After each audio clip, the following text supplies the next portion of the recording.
D'aussi longtemps que je me souvienne, j'ai toujours été handicapé. En même temps, vu que j'ai eu mon problème avant de naître, hein, ouais, c'est logique, ouais. Et je pense faire partie des personnes qui le vivent le mieux du monde.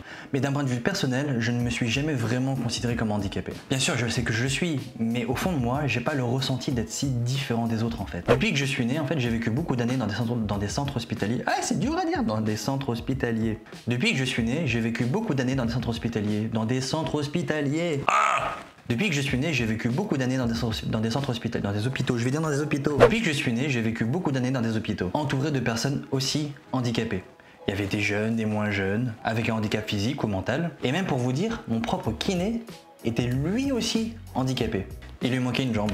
Donc pour moi, dans ma petite tête d'enfant, je me disais que toutes les personnes étaient handicapées. Et que si jamais je ne le voyais pas, le handicap, c'est juste qu'il était caché ou alors qu'il était invisible, quoi.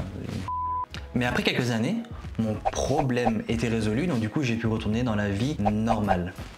Et j'ai donc commencé à côtoyer des gens de mon âge. Je devais avoir 7 ans. Et vous savez ce que c'est quand on a à peu près cet âge-là? On est un petit peu curieux, on est un petit peu naïf, on comprend pas encore tout, et donc du coup on n'a pas non plus de filtre et on pose beaucoup de questions. Et dans ma tête je voyais rien de bizarre. Mais j'avais vite compris qu'aux yeux des autres, j'étais quelqu'un de différent. Et quand on est jeune, on ne comprend pas encore toutes les subtilités de la langue française, toutes les nuances qu'il peut y avoir. Mais plus je grandissais, plus je commençais à voir ces nuances. On ne me qualifiait plus de différent, mais anormal. Et autant le mot différent ne me gênait pas tant que ça, mais le mot anormal si en fait. Être différent, c'est un fait. J'ai un handicap alors que la grande majorité des gens n'en ont pas. Mais pour moi en fait c'est pas si négatif que ça parce que différent on l'est tous. Il y a des bruns, des blonds, des roux, il y a des grands, des petits, il y a des personnes de type asiatique, des personnes type africaine, des personnes caucasiennes. En fait on est tous différents mais c'est pas un mal en soi. La différence entre différent et anormal c'est que quand on dit différent il n'y a pas de jugement de valeur. Alors que anormal, là si il y a un jugement de valeur. Mais donc la question à se poser c'est pourquoi est-ce qu'on met un jugement de valeur sur le handicap? Parce que la plupart du temps ce n'est pas quelque chose qui est voulu mais plutôt subi. Alors bien sûr je pense que la question a déjà été posée des centaines de fois, même plus, beaucoup plus. Et je ne pense pas qu'on aura une réponse un jour ou l'autre malheureusement. Et je ne suis pas psychologue. D'ailleurs si jamais il y en a qui sont psychologues parmi ceux qui regardent la vidéo, n'hésitez pas à me dire ce que vous en pensez par rapport à ça dans les commentaires, ça m'intéresse vraiment d'avoir un avis un peu plus professionnel sur la chose. C'est souvent quelque chose qui est assimilé à la maladie, à la mutilation, à plein d'autres choses. Et donc du coup, en extrapolant, ça fait référence surtout à la mort en fait. Et du coup quand on y est confronté, il y a deux possibilités. Soit on l'accepte, soit on le nie en bloc. Et quand on le rejette, du coup, on est un petit peu, vous savez, comme un enfant quand il se bouche les oreilles et qu'il ferme les yeux pour pas entendre entre guillemets le monde qu'il y a autour de lui. Je pense qu'à ce stade, je ne vous apprends pas grand-chose. Mais ça me fait poser une question. En général, quand on rencontre un problème, on essaie d'en trouver la cause pour la soigner. Par exemple, un médecin, lui, si jamais vous êtes malade, il va essayer de trouver qu'est-ce qui vous rend malade et vous donner un médicament pour soigner cette maladie-là en question. Donc si on sait pourquoi, grosso modo, il y a une peur du handicap, pourquoi est-ce que, encore à l'heure d'aujourd'hui, on n'arrive pas à la soigner en fait? Pour moi, la raison elle est assez simple. C'est que la peur du handicap, c'est une peur psychologique et non physique. Et donc là, c'est chaud patate pour la guérir. Chaud patate. Oh putain, j'avais une raclette. Raclette! Et c'est ça qui me pose problème en fait. C'est comment est-ce qu'on peut réussir à faire accepter le handicap? De ne voir le handicap comme quelque chose peut-être de différent, oui, mais pas forcément d'anormal. Eh bien, de mon expérience personnelle, j'ai une solution.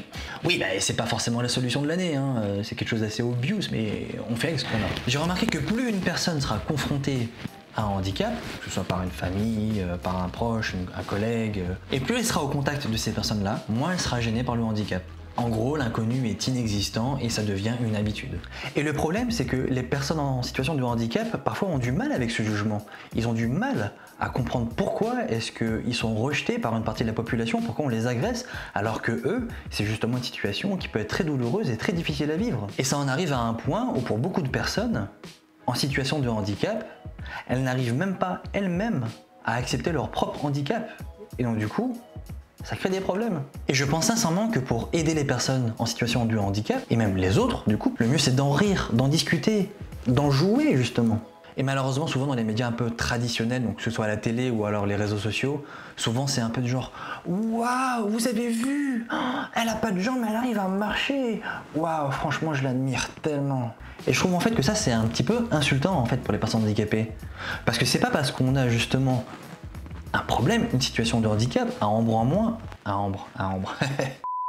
membre en moins, qu'on est totalement infirme et que la vie s'arrête tout de suite. Non, c'est pas vrai.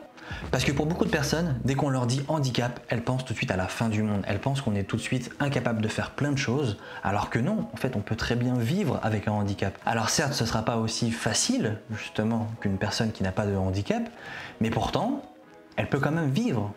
C'est juste une façon de vivre différente. Parce qu'en fait, vivre avec un handicap, c'est ça. Et il y a des choses qu'on ne peut pas faire, certes. C'est avoir une routine qui est beaucoup plus compliquée, mais pas impossible. Et là, ce qui me fait assez rire, c'est qu'en général, quand je dis ça, il y a pas mal de gens qui me disent un argument. Bah ouais, mais du coup, une personne qui a pas de jambes, elle peut pas courir. Ouais, mais en même temps, je connais plein de personnes qui ont 2 jambes, qui n'ont aucun problème et qui courent jamais. Et si on garde cet exemple, du coup, d'une amputation de la jambe, la vie s'arrête pas pour autant. Il y a des prothèses qui existent. Et une personne amputée, elle peut très bien faire du sport en fauteuil roulant, elle peut faire la natation, elle peut faire plein de choses. La vie ne s'arrête pas pour autant.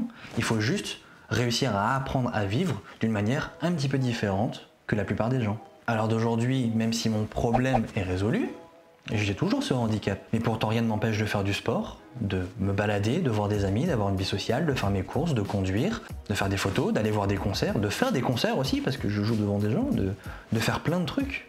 Et bien sûr, je sais qu'il y a des handicaps beaucoup plus lourds à vivre. Quand on est paraplégique ou tétraplégique, il y a plein de choses qu'on ne peut pas faire et c'est beaucoup plus compliqué. Tous les handicaps ne sont pas anodins, bien au contraire. Mais c'est pas pour autant que la vie s'arrête. Il y a plein de choses possibles, surtout à l'heure actuelle avec la technologie, qui nous permettent d'avoir une vie presque normale. Et c'est ça que j'aimerais faire en fait avec cette chaîne. C'est de montrer que malgré le handicap, on peut vivre, on peut s'en sortir, ce n'est pas la fin du monde, ce n'est pas la fin de notre vie.